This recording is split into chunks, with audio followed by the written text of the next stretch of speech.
ప్రతి భక్తునికి విశ్వాసము క్రియలు అనేవి రెండు కాళ్ళు లాంటివి.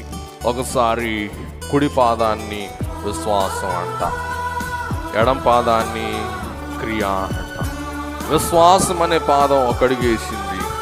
నువ్వు అడుగేయాలంటే ఏం కావాలా? క్రియ అనే పాదం వేయాలి. ఇంకా ముందుకు వెళ్ళాలంటే మరలా ఏం కావాలా? క్రియ వేసేసాను, ఇంకా క్రియ సాగదు, ఎంతైనా సాగదు. ఇంకా ఇప్పుడు మళ్ళా ఏం కావాలా? ఈ విశ్వాసం అనే కాళ్ళు ఎత్తి పాదం వేస్తే తప్ప ముందుకి వెళ్ళలేం. ముందు విశ్వాసం కలిగి ఉండు, విశ్వాసం బట్టి క్రియ చేయి, క్రియను బట్టి మళ్ళా విశ్వాసం కలిగి ఉండు, మళ్ళా విశ్వాసం అయిన తర్వాత మరలా క్రియ చేయి. ఇలాగ విశ్వాసంలో భక్తి జీవితంలో నువ్వేమవుతావు? ముందుకు వెళ్తావు.